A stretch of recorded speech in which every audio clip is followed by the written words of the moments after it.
നമസ്കാരം. ഈവനിംഗ് ഡിബേറ്റിലേക്ക് സ്വാഗതം. കേരളം കണ്ട ഏറ്റവും വലിയ ഉരുൾപൊട്ടൽ ദുരന്തത്തിന് ഒരു മാസം തികയുകയാണ് ഇന്ന്. ദുരിതങ്ങളുടെ കണ്ണീർക്കയങ്ങളിൽ നിന്നും വയനാട് പതിയെ കരകയറുകയാണ്. ദുരന്തത്തിൽ പകച്ചു നിൽക്കാതെ ഏറ്റവും കാര്യക്ഷമമായി മുന്നേറിയ രക്ഷാപ്രവർത്തനം മുതൽ ദുരന്തത്തിൽ എല്ലാം നഷ്ടപ്പെട്ടവർക്കായുള്ള പ്രാഥമിക തലത്തിലുള്ള താൽക്കാലിക പുനരധിവാസം വരെയും ശരിയായ ഏകോപനത്തിലൂടെ ഇതിനകം പൂർത്തിയാക്കാൻ കഴിഞ്ഞു. സമ്പൂർണ്ണ അതിജീവനമെന്ന വലിയ ലക്ഷ്യത്തിലേക്ക് നാം നടന്നെടുക്കുകയാണ്. 231 പേർ നമ്മെ വിട്ടുപോയെന്ന് ഔദ്യോഗിക കണക്ക്. 78 പേർ കാണാമറയത്ത് ഇപ്പോഴും നിൽക്കുകയാണ്. ഇപ്പോഴും ദുരിതാശ്വാസ മുഖത്ത് നിന്ന് സർക്കാർ സംവിധാനങ്ങൾ പിന്മാറിയിട്ടില്ല. പ്രധാനമന്ത്രിയടക്കം ദുരന്തമേഖല സന്ദർശിച്ചു പോയെങ്കിലും അടിയന്തര സഹായം പോലും കേന്ദ്ര സർക്കാരിൽ നിന്ന് പ്രഖ്യാപിക്കപ്പെട്ടിട്ടില്ല. ഇതൊരു വലിയ വിഷമമായി കേരളം മുന്നോട്ട് വയ്ക്കുക കൂടി ചെയ്യുകയാണ്. ഈ ഘട്ടത്തിൽ ഈവനിംഗ് ഡിബേറ്റ് പരിശോധിക്കുകയാണ് കണ്ണീരൊപ്പിയ 30 ദിനങ്ങൾ. ഈ ചർച്ചയിൽ അതിഥികളായി പങ്കെടുക്കുന്നത്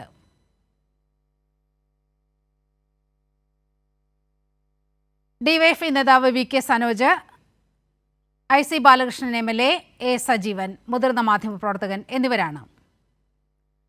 അതിനു മുൻപായി ആദ്യം വയനാട് പ്രതിനിധി അനൂപിലേക്ക് പോകുകയാണ്. അനൂപ്, ഈ 30 ദിവസത്തെ വലിയൊരു ദുരന്തമുഖത്തെ പ്രവർത്തനങ്ങൾ നമ്മൾ ഓരോ ദിവസവും കണ്ടറിഞ്ഞവരാണ്, നേരിട്ട് കണ്ടറിഞ്ഞവരാണ്.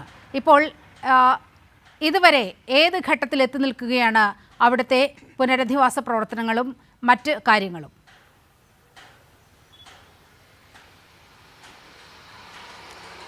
സംസ്ഥാനം കണ്ട ഏറ്റവും ഭയാനകമായ ഉരുൾപൊട്ടൽ ജൂലൈ 30 പുലർച്ചെ 1:46 സംഭവിക്കുന്നത്. ആദ്യം പുഞ്ചിരിമറ്റത്ത് ഉരുൾപൊട്ടി, പിന്നീട് മുണ്ടക്കൈ ഭാഗത്തേക്ക് ശക്തമായ മലവെള്ളപ്പാച്ചിൽ വരികയും ആ മേഖലയാകെ നാമാവശേഷമാക്കുകയും പിന്നീട് ചൂരൽമലയിലേക്ക് എത്തുകയും ചെയ്തു. ഇതിനിടെ നിരവധിയായ വീടുകളാണ് ഈ ഉരുൾപൊട്ടലിനെ തുടർന്നുണ്ടായ മലവെള്ളപ്പാച്ചിൽ കവർന്നെടുത്തത്. അതിനുശേഷം അത് സൂചിപ്പാറ വെള്ളച്ചാട്ടത്തിലൂടെ ഒഴുകി ചാലിയാർ പുഴയിലേക്ക് പോവുകയും ചെയ്തു. കഠിനമായ ഒരു അനുഭവമായിരുന്നു അത്. ഈ 231 പേർ ഔദ്യോഗിക കണക്കുകൾ പ്രകാരം മരണപ്പെട്ടു. 78 പേരെ ഇനിയും കണ്ടെത്താനുണ്ട്. ഏതായാലും രക്ഷാപ്രവർത്തനമായിരുന്നു സംസ്ഥാന സർക്കാർ ആദ്യഘട്ടത്തിൽ ഏറ്റവും കൂടുതൽ ശ്രദ്ധ നൽകി പ്രവർത്തിച്ച കാര്യം. ഏതാണ്ട് 4000-ഓളം പേർ ഒരേ സമയം രക്ഷാപ്രവർത്തനത്തിൽ ആദ്യഘട്ടത്തിൽ പങ്കാളികളായി. കേന്ദ്ര സംസ്ഥാന സേനാ വിഭാഗങ്ങൾ, വിവിധ സന്നദ്ധ പ്രവർത്തകർ തുടങ്ങി സമൂഹത്തിൻ്റെ നാനാ മേഖലകളിലുമുള്ള രക്ഷാപ്രവർത്തകർ ആ മേഖലയിലേക്ക് എത്തുകയും പെട്ടെന്ന് തന്നെ 2000-ഓളം പേരെ ആ മേഖലകളിൽ നിന്ന് രക്ഷപ്പെടുത്താനും സാധിച്ചു. ആദ്യഘട്ടത്തിൽ അട്ടമല അതുപോലെ തന്നെയുള്ള ആ മേഖലകളിൽ നിന്ന് എയർലിഫ്റ്റിംഗ് വഴി ആളുകളെ രക്ഷപ്പെടുത്താൻ ഉൾപ്പെടെ സാധിച്ചു. 2 തവണയാണ് ഉരുൾപൊട്ടൽ ഉണ്ടായത്. അതാണ് ഈ ദുരന്തത്തിൻ്റെ ആഘാതം വലിയ തോതിൽ വർദ്ധിപ്പിച്ചത്. ആദ്യം രക്ഷാപ്രവർത്തനത്തിൽ ശ്രദ്ധയൂന്നി ഏതാണ്ട് ഒരു മാസക്കാലത്തോളം അതിപ്പോഴും തുടരുകയാണ്. വിവിധ മേഖലകളിൽ ഏറ്റവും നമുക്ക് ചെന്നെത്താൻ സാധിക്കാത്ത വിധത്തിലുള്ള ചെങ്കുത്തായ മലയോര പ്രദേശങ്ങളിൽ ഉൾപ്പെടെ ആ ഘട്ടങ്ങളിലും അതിശക്തമായ കാലാവസ്ഥ പ്രതികൂലമായി കൊണ്ടിരിക്കുന്ന സാഹചര്യത്തിൽ നമുക്ക് തെരച്ചിൽ മുന്നോട്ട് കൊണ്ടുപോകാൻ സാധിച്ചു. ഈ ഒരു മാസക്കാലമായി അത് തുടരുകയും ചെയ്യുന്നു. അടുത്ത ഘട്ടത്തിൽ സംസ്ഥാന സർക്കാർ നടപ്പാക്കിയത് ഈ ഒരു താൽക്കാലിക പുനരധിവാസം എന്നുള്ളതായിരുന്നു. ഒരു മാസക്കാലത്തിനുള്ളിൽ താൽക്കാലിക പുനരധിവാസം നമുക്ക് സാധ്യമാക്കാൻ കഴിഞ്ഞു. ഇതിനിടെ മുഖ്യമന്ത്രിയും പ്രധാനമന്ത്രിയും ഉൾപ്പെടെയുള്ളവർ ഈ വയനാട്ടിലെത്തുകയും ഈ രക്ഷാപ്രവർത്തനവും അതുമായി ബന്ധപ്പെട്ട് പിന്നീട് ഈ താൽക്കാലിക പുനരധിവാസം വരെയുള്ള നടപടികൾ ഏകോപിപ്പിക്കുകയും ചെയ്തു. ഏതായാലും ഒരു മാസത്തിനുള്ളിൽ നമുക്ക് താൽക്കാലിക പുനരധിവാസവും പൂർത്തിയാക്കാൻ സാധിച്ചു എന്നുള്ളതാണ്. പൂർണ്ണ തോതിലുള്ള സ്ഥിര പുനരധിവാസം എന്ന സങ്കല്പത്തിലേക്ക് എന്ന ആശയത്തിലേക്ക് നാം കടക്കുന്നു. അതിനായി ബഹുവിധത്തിലുള്ള മാർഗങ്ങളാണ് സംസ്ഥാന സർക്കാർ സ്വീകരിക്കുന്നത്. ഏറ്റവും സൂക്ഷ്മമായ തലങ്ങളിൽ പോലും അത് പ്രതിഫലിപ്പിക്കുന്ന വിധം, അതായത് ഈ ദുരന്തം അതിജീവിച്ചവരുടെ പുനരധിവാസത്തിൽ അവർക്ക് ഏത് വിധത്തിലുള്ള ബുദ്ധിമുട്ടുകൾ നേരിടുന്നു അതെല്ലാം പരിഗണിച്ചുകൊണ്ടുള്ള ഒരു പുനരധിവാസ പദ്ധതി എന്ന നിലയിലേക്ക് അത് പുരോഗമിക്കുകയാണ്. സ്ഥിര പുനരധിവാസം എന്ന് പറയുമ്പോൾ മുഖ്യമന്ത്രി നേരത്തെ തന്നെ വ്യക്തമാക്കിയതുപോലെ അത് ഒരു ഈ ദുരന്തബാധിതരായിട്ടുള്ള ആളുകളെല്ലാം ഒരു മേഖലയിൽ അവരുടെ സാമൂഹിക സാഹചര്യം പുനഃസൃഷ്ടിച്ചുകൊണ്ട് അവരുടെ ആവശ്യങ്ങൾ മുഴുവൻ പരിഗണിച്ചുകൊണ്ടുള്ള ഒരു പുനരധിവാസ രീതിയിലേക്ക് നാം ഇപ്പോൾ കടക്കുകയാണ്. ഏതായാലും ഈ ഒരു കാലത്തിനിടെ നാം നേരിട്ട വലിയ പ്രതിസന്ധികൾ ഒരുവിധം മറികടന്ന് അതിൻ്റെ മനുഷ്യസാധ്യമായ എല്ലാ മാർഗങ്ങളും ഉപയോഗിച്ചുകൊണ്ട് നാം കടന്നു വരികയാണ്. ഇപ്പോൾ ഏറ്റവും ഒടുവിൽ സംഭവിക്കുന്നത് അതുമായി ബന്ധപ്പെട്ടുള്ള കാര്യങ്ങളാണ്. ഈ ദുരന്തബാധിത മേഖലയോട് തൊട്ടു ചേർന്നുള്ള പ്രദേശങ്ങളിലെ തദ്ദേശ സ്ഥാപനങ്ങൾ വഴിയാണ് താൽക്കാലിക പുനരധിവാസം സാധ്യമാക്കിയത്. ഇനി അതിന് മറ്റൊരു സ്ഥലം കണ്ടെത്തുകയും ആ സ്ഥലത്തേക്ക് ഈ ദുരന്തബാധിതരെ ഈ സ്ഥലവും ഭൂമിയും എല്ലാം നഷ്ടപ്പെട്ടവരെ പുനരധിവസിപ്പിക്കുക എന്നുള്ള ഏറ്റവും പ്രധാനപ്പെട്ട ഒരു കർത്തവ്യത്തിലേക്കാണ് ഏതായാലും ഇനി നമ്മൾ കടക്കുന്നത്. അതിനായി ഭൗമശാസ്ത്ര വിഭാഗത്തിലെ വിദഗ്ധരൊക്കെ ഉൾപ്പെടുത്തിക്കൊണ്ടുള്ള ഭൂമി ശാസ്ത്ര പഠനങ്ങൾ ഉൾപ്പെടെ പൂർത്തിയാക്കിയാണ് ആ സ്ഥലങ്ങൾ തന്നെ പരിഗണിക്കുന്നത്. ആ ഘട്ടത്തിലേക്ക് ഏതായാലും കടക്കുകയാണ്. അതിനായുള്ള ചർച്ചകളും യോഗങ്ങളും എല്ലാം ഇപ്പോൾ തുടർന്നു വരികയാണ്. അതിനായി വിദഗ്ധ സംഘങ്ങൾ ഈ പ്രദേശങ്ങൾ സന്ദർശിച്ചു വരികയാണ്. ഏതായാലും അടുത്ത ദിവസങ്ങൾ തന്നെ ഇതുമായി ബന്ധപ്പെട്ട സ്ഥിര പുനരധിവാസം ലക്ഷ്യമാക്കിയുള്ള പ്രാരംഭ പ്രവർത്തനങ്ങൾ ആരംഭിക്കുകയും ചെയ്യും. ഏതായാലും നാം പറഞ്ഞതുപോലെ ഒരു അതികഠിനമായ വേദനയുടെ ഒരു മാസക്കാലം പിന്നിട്ട് ഈ നാട് അതിജീവനത്തിൻ്റെ ഒരു പുതിയ മാതൃകയിലേക്ക് കൂടി കടക്കുകയാണ്. ശരി അനൂപ്, അതികഠിനമായ വേദന പിന്നിട്ട് അതിജീവനത്തിൻ്റെ നാളുകളിലേക്ക് വയനാട് പതിയെ നടന്നെടുക്കുകയാണ്. ഇപ്പോൾ നമ്മോടൊപ്പം DYFI സംസ്ഥാന സെക്രട്ടറി VK സനോജ് കൂടി ചേരുകയാണ്. VK സനോജ്, ഈ ദുരന്തമുഖത്ത് കഴിഞ്ഞ 30 ദിവസങ്ങളായും DYFIയുടെ അടക്കം സാന്നിധ്യം ഉണ്ടായിരുന്നു. ഈ 30 ദിനങ്ങളിലും നമ്മൾ കടന്നുപോയത് ആ നിസ്സഹായരാക്കപ്പെട്ട ജനതയുടെ കണ്ണീരൊപ്പാൻ വേണ്ടിയായിരുന്നു.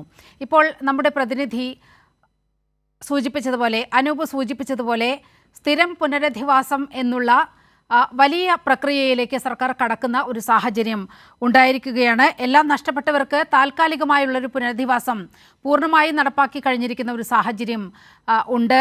എങ്ങനെയാണ് ഇന്നും വയനാടിൻ്റെ സ്പന്ദനം അറിഞ്ഞുകൊണ്ടാണ് VK സനോജ് നിൽക്കുന്നത് എന്നാണ് ഞാൻ മനസ്സിലാക്കുന്നത്. കുഞ്ഞുങ്ങളും അമ്മയും എല്ലാം നഷ്ടപ്പെട്ട ഒരാൾക്ക് അദ്ദേഹത്തിൻ്റെ ജീവനോപാധിയായിരുന്ന ഒരു ജീപ്പ് തിരികെ നൽകിക്കൊണ്ടാണ് DYFI അവരുടെ മാനുഷിക മുഖം അവിടെ കാണിച്ചത്. ഇപ്പോഴും വയനാടിൻ്റെ ഒരു സ്പന്ദനം നിറഞ്ഞു നിൽക്കുന്ന ഒരു സാഹചര്യത്തിലാണ് VK സനോജ് ഈ ചർച്ചയിൽ പങ്കാളിയാവുന്നത്. എങ്ങനെയാണ് നമുക്ക് ഈ 30 ദിവസങ്ങളെ വിലയിരുത്തേണ്ടത്?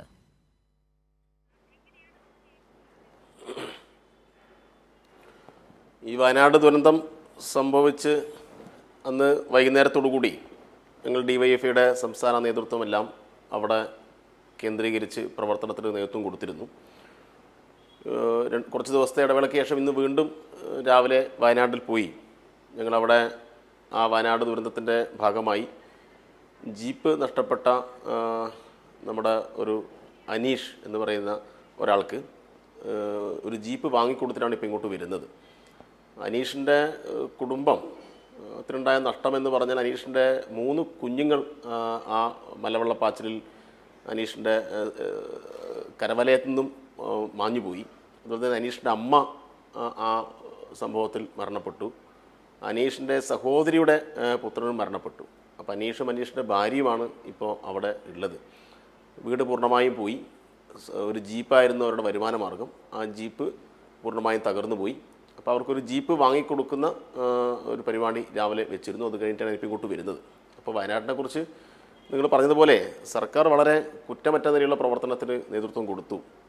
പ്രതിപക്ഷത്തിൻ്റെയോ അല്ലെങ്കിൽ മറ്റ് ഒരാളുടെയും ഒരു തരത്തിലുള്ള വിമർശനത്തിനും ഇടവരാതെ തന്നെ എല്ലാ കാര്യങ്ങളും വളരെ ഭംഗിയായി നടത്തി എന്നാണ് നമുക്ക് മനസ്സിലാക്കാൻ വേണ്ടി കഴിയുക. വളരെ ശ്രമകരമായൊരു ദൗത്യമായിരുന്നു. 2-3 മന്ത്രിമാർ പൂർണ്ണമായിട്ടും അവിടെ കേന്ദ്രീകരിച്ചു. വിവിധ സംഘടനകൾ, നമ്മൾ കേരളത്തിൻ്റെ ഒരു ഔന്നത്യം അവിടെയാണ് പ്രകടമായത്. എല്ലാ കക്ഷി രാഷ്ട്രീയത്തിൻ്റെ പരിഗണനകളൊക്കെ മാറ്റിവെച്ചിട്ട് എല്ലാവരും അവിടെ ഒറ്റ മനസ്സോടുകൂടി ഒത്തുചേർന്ന് ഉള്ള പ്രവർത്തനങ്ങൾക്ക് നേതൃത്വം കൊടുത്തു.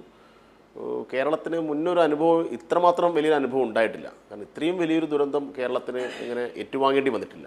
അപ്പോൾ യഥാർത്ഥത്തിൽ ആകെ ഒരു പകച്ചു നിൽക്കുന്ന അവസരത്തിൽ എല്ലാവരും ചേർന്ന് വയനാട്ടിനെ തിരിച്ചു പിടിക്കാനുള്ള വലിയ ശ്രമമാണ് നടത്തിക്കൊണ്ടിരിക്കുന്നത്. ഇപ്പോൾ കഴിഞ്ഞ 30 ദിവസമായിട്ടും ഞങ്ങളുടെ നേതൃത്വത്തിൽ യൂത്ത് ബ്രിഗേഡിൻ്റെ വളണ്ടിയർമാർ അവിടെ സജീവമായി രംഗത്ത് ഉണ്ടായിരുന്നു.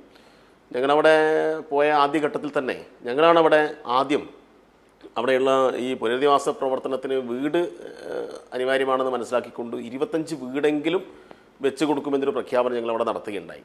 അപ്പോൾ ഞങ്ങൾ പറഞ്ഞത് 25 വീട് നിർമ്മിക്കാൻ വേണ്ടി കേരളത്തിലുടനീളം DYFI വൈവിധ്യമാർന്ന വഴികൾ സ്വീകരിച്ച് പണം കണ്ടെത്തും എന്ന് പറഞ്ഞു. അപ്പോൾ ഞങ്ങളുടെ ആഹ്വാനപ്രകാരം കേരളത്തിലുടനീളം നമുക്ക് പണം സമാഹരിക്കാൻ പറ്റി. 25 വീടാണ് പറഞ്ഞതെങ്കിലും നമുക്കിപ്പോൾ 100-ൽ കൂടുതൽ വീട് നിർമ്മിച്ചു കൊടുക്കാൻ ആവശ്യമായ പണം സമാഹരിക്കാൻ പറ്റി. ഈ 31 ഞങ്ങൾ ആ പ്രവർത്തനം അവസാനിപ്പിക്കുകയാണ്. അപ്പോൾ ഏതാണ്ട് ഈ പറയുന്ന നമ്പറിൻ്റെ ഒരു 4-5 ഇരട്ടി വീട് നിർമ്മിച്ചു കൊടുക്കാൻ കഴിയും എന്ന പ്രതീക്ഷയിൽ തന്നെ ഞങ്ങളിപ്പോൾ ഉള്ളത്. ഞങ്ങളന്ന് പറഞ്ഞത് സർക്കാരിൻ്റെ പുനരധിവാസ പ്രവർത്തനങ്ങളുമായി സഹകരിച്ചും സർക്കാരിൻ്റെ നിർദ്ദേശങ്ങൾക്കനുസരിച്ചും ആ കാര്യങ്ങൾ ചെയ്യും എന്നാണ്. ഇപ്പോൾ സംസ്ഥാന ഗവൺമെൻറ് തന്നെ ഇപ്പോൾ കഴിഞ്ഞ ദിവസം സർവകക്ഷി യോഗം വിളിക്കുന്ന നിലയുണ്ടായി. ഇപ്പോൾ സർവകക്ഷി യോഗത്തിൽ എങ്ങനെയായിരിക്കും അവരുടെ പുനരധിവാസം എന്ന് സംബന്ധിച്ചുള്ള ചർച്ചയുണ്ടായി. അതുമായി ബന്ധപ്പെട്ട കൂടുതൽ പ്രഖ്യാപനങ്ങൾ ഇനി വരാനിരിക്കുന്നതേ ഉള്ളൂ. അപ്പോൾ എല്ലാവരും ഒരുമിച്ച് ചേർത്ത് നിർത്താനും ഈ ദുരിതത്തെ അതിജീവിക്കാൻ ആവശ്യമായിട്ടുള്ള ഒരു കൂട്ടായ്മ ഉണ്ടാക്കാനും സംസ്ഥാന ഗവൺമെൻറ്റിനും കഴിഞ്ഞു എന്നാണ് നമുക്ക് മനസ്സിലാക്കാൻ വേണ്ടി കഴിയുക. ഇപ്പം തന്നെ ഇനിയും ഒരുപാട് ആളുകൾ കിട്ടാൻ ബാക്കിയെന്ന് നിങ്ങൾ പറഞ്ഞു. ഇനിയിപ്പോൾ അവരെ തിരിച്ച് കിട്ടുമോ എന്ന് വെച്ചാൽ അവരുടെ മൃതദേഹമെങ്കിലും കിട്ടുമോ എന്ന് പോലും ഒന്നും പറയാൻ കഴിയാത്ത അവസ്ഥയാണ്. കാരണം അത്രയും എഫേർട്ട് എടുത്തുകൊണ്ടാണ് വിവിധ സേനാ വിഭാഗങ്ങൾ വലിയ തെരച്ചിൽ നേതൃത്വം കൊടുത്തിട്ടുണ്ട്. സനോജ്, അവിടെയാണ് നമുക്ക് കേരളം മാതൃകയാകുന്നത്. മറ്റ് ദുരന്തങ്ങൾ നടക്കുമ്പോഴുള്ള ഒരു സമയത്തൊക്കെ മറ്റ് സംസ്ഥാനങ്ങളിലെ അപേക്ഷിച്ച് നോക്കാൻ ഏറ്റവും ഒടുവിലായി നമുക്ക് ഷിരൂർ തന്നെ ചൂണ്ടിക്കാണിക്കാം. അവിടെ ഒരു അപകടം നടന്നു. അവിടെ തെരച്ചിലിന് എത്ര വലിയ ബഹളം കോലാഹലം ഉണ്ടാക്കിയിട്ടാണ് അത്തരത്തിലൊരു തെരച്ചിൽ പോലും നടന്നത് എന്നുള്ളതൊക്കെ നമ്മുടെ മുന്നിലുണ്ട്. പക്ഷേ ഇവിടെ നോക്കൂ, 30 ദിവസം പിന്നിട്ടിരിക്കുകയാണ്. ഇപ്പോഴും അവിടുത്തെ ജനങ്ങൾ ആവശ്യപ്പെടുന്നതനുസരിച്ച് അവർ പറയുന്ന സ്ഥലത്ത് തെരച്ചിൽ നടത്താൻ ഇപ്പോഴും നമ്മുടെ സംവിധാനങ്ങൾ സജ്ജമാണ് എന്നുള്ളതാണ്. അതായത് ഈ ദുരന്തത്തിൽ അകപ്പെട്ടവരുടെ വേദന, ജീവിച്ചിരിക്കുന്നവരുടെ വേദന, അവർ അത് ഏത് രൂപത്തിൽ പങ്കുവച്ചാലും അതിനെ അഡ്രസ്സ് ചെയ്തു പോകുന്നൊരു സംവിധാനം നമുക്കുണ്ട്. ഈ കഴിഞ്ഞ ദിവസങ്ങളിലെ പരിശോധനയിൽ പോലും ശരീരഭാഗങ്ങൾ കണ്ടെടുക്കുന്ന സ്ഥിതിയുണ്ടായി. അതൊക്കെ DNA പരിശോധനയ്ക്ക് വിധേയമാക്കും. ഇപ്പോഴും 78 പേർ നമ്മുടെ കാണാമറയത്ത് നിൽക്കുകയാണ്. അവരെക്കുറിച്ച് ഒരു വിവരമെങ്കിലും നൽകാൻ കഴിയുമെങ്കിൽ അത് അത്ര വലിയ ആശ്വാസം എന്നുള്ള രീതിയിലാണ് അവിടുത്തെ ആളുകൾ എടുക്കുന്നത്. അതിന് അനുബന്ധിച്ച് പ്രവർത്തിക്കുന്ന ഒരു സർക്കാർ സംവിധാനവും നമുക്കുണ്ട്. ഇവിടെയല്ലേ കേരളം യഥാർത്ഥത്തിൽ വലിയ മാതൃകയാകുന്നത്? തീർച്ചയായിട്ടും സംസ്ഥാന ഗവൺമെൻറ് എല്ലാവരെയും കൂട്ടിയോജിപ്പിച്ചിട്ടുള്ള പ്രവർത്തനത്തിനാണ് നേതൃത്വം കൊടുത്തത്. നിങ്ങളിപ്പോൾ പറഞ്ഞു, ഇപ്പോൾ DNA ടെസ്റ്റ് നടത്തിയിട്ട് ഇപ്പോൾ കഴിഞ്ഞ ദിവസമാണല്ലോ കുറേ മൃതദേഹങ്ങൾ തിരിച്ചറിഞ്ഞത്.